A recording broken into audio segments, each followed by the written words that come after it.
Tenemos un enlace en este momento con el maestro Alfonso Zárate. Los usos del poder, usted lo lee en el periódico El Universal todos los jueves y lo escucha por la noche aquí en este espacio.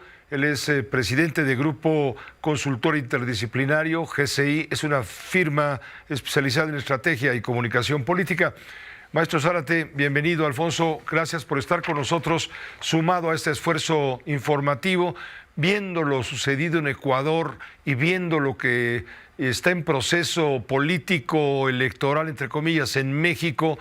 Caray, se pone uno a pensar qué frágiles son de pronto las democracias cuando las candidaturas quedan amenazadas y terminan con la vida de alguien. Concretamente hablo del candidato en Ecuador. ¿No se dan cuenta en México, por ejemplo, algunos como Xóchitl Gálvez?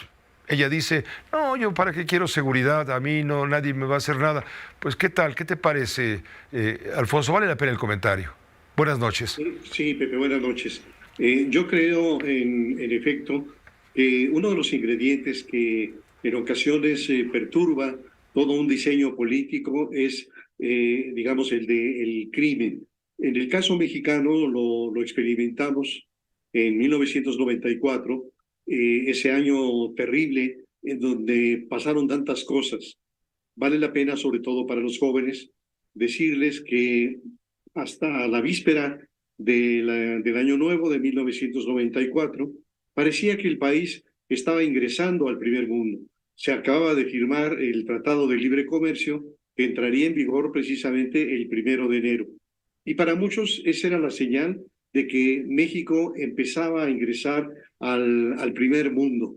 Y sin embargo, en las primeras horas del 1 de enero, la irrupción del Ejército Zapatista de Liberación Nacional sacudió al país. En ese momento, la guerrilla indígena levantó un grito que decía, no es cierto que estemos en el primer mundo, seguimos en el tercer mundo y hay un enorme abandono hacia los indígenas.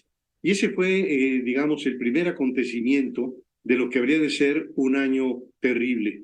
Después de eso, quizá la segunda sacudida profunda fue el atentado en Lomas Taurinas, que le cobró la vida a Luis Donaldo Colosio. En aquellos tiempos, lo sabemos bien tú y yo, el candidato del PRI era el seguro presidente de la República, de tal manera que no solo asesinaron al candidato del PRI, sino asesinaron al futuro presidente de México. Y desde luego, en ese mismo año también ocurrió el asesinato de José Francisco Ruiz Massieu, que era el secretario general del PRI y iba a ser el coordinador parlamentario de la fracción más importante, más numerosa en Cámara de Diputados. Así que nosotros vivimos una experiencia de lo que significa un crimen político.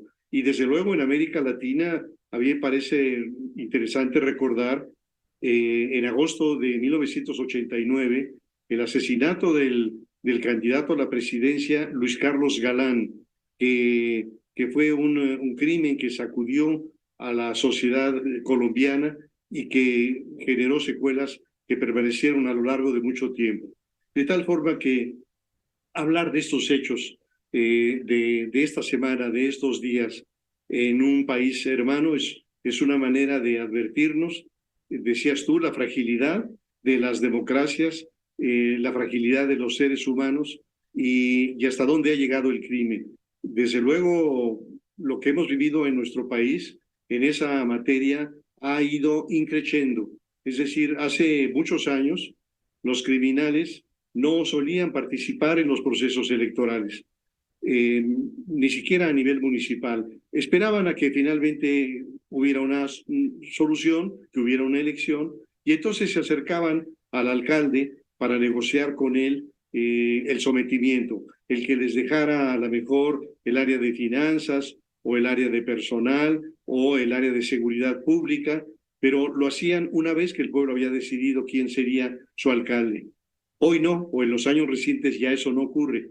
Tenemos testimonios, hay fotografías en donde se ve a un candidato de alcalde de rodillas ante la pistola de un criminal. Así que lamentablemente todo esto, en el contexto de lo que viene y sobre todo tomando la experiencia de las elecciones intermedias del 2021, en donde hay testimonios muy claros de la operación del crimen, particularmente en la franja del Pacífico, pero significativamente en el caso de Sinaloa, en donde los criminales detuvieron operadores políticos del PRI, que era su oposición, y en algunos casos obligaron a bajarse a los candidatos. Así que, en efecto, me parece que estos hechos deben de constituir una alarma, desde luego significativamente para Xóchitl, pero no solamente para ella, sino para los contendientes. Creo que el Centro de Inteligencia, lo que era el CISEN, el Centro Nacional de Inteligencia, la inteligencia militar, etcétera, tienen que estar con los focos encendidos para proteger la vida de quienes están compitiendo por la presidencia de la República. Muchas gracias, Alfonso. Gracias por tu comentario, como todos los jueves. Ojalá todos los días fueran jueves. Que te vaya muy bien. Buenas noches. Muchas gracias, Pepe. Un abrazo. Hasta luego. Gracias, Alfonso Zárate.